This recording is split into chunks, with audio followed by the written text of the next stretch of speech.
Na katika rubaa za kimataifa, Sudan Kusini. Umoja wa Mataifa umeonya juu ya kukamatwa kwa makamu wa kwanza wa rais wa Sudan Kusini.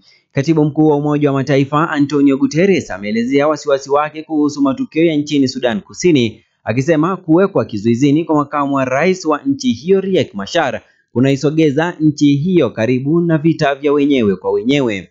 Kwa mujibu wa msemaji wa Umoja wa Mataifa, Guterres anafuatilia kwa wasiwasi mkubwa hali ya nchini Sudan Kusini kutokana na vikosi vinavyomtii Rais Salva Kiir kumkamata na kumwekea kizuizini makamu wa kwanza wa rais Riek Machar.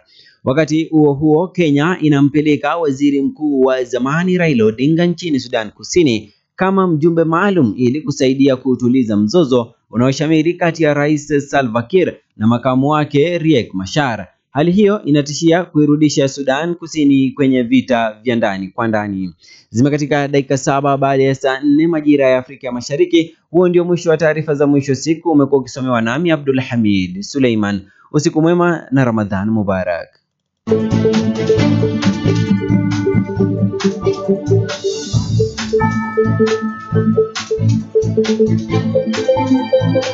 Kwa habari zaidi na matukio, endelea kutegea IKRA FM 95.0 au tupate mtandaoni moja kwa moja kwenye tovuti ya www.ikrafm.com au www.ikrafm.webradiosite.com, tukuangazie yote yanayojiri. IKRA FM 95.0, idhaa ya tofauti.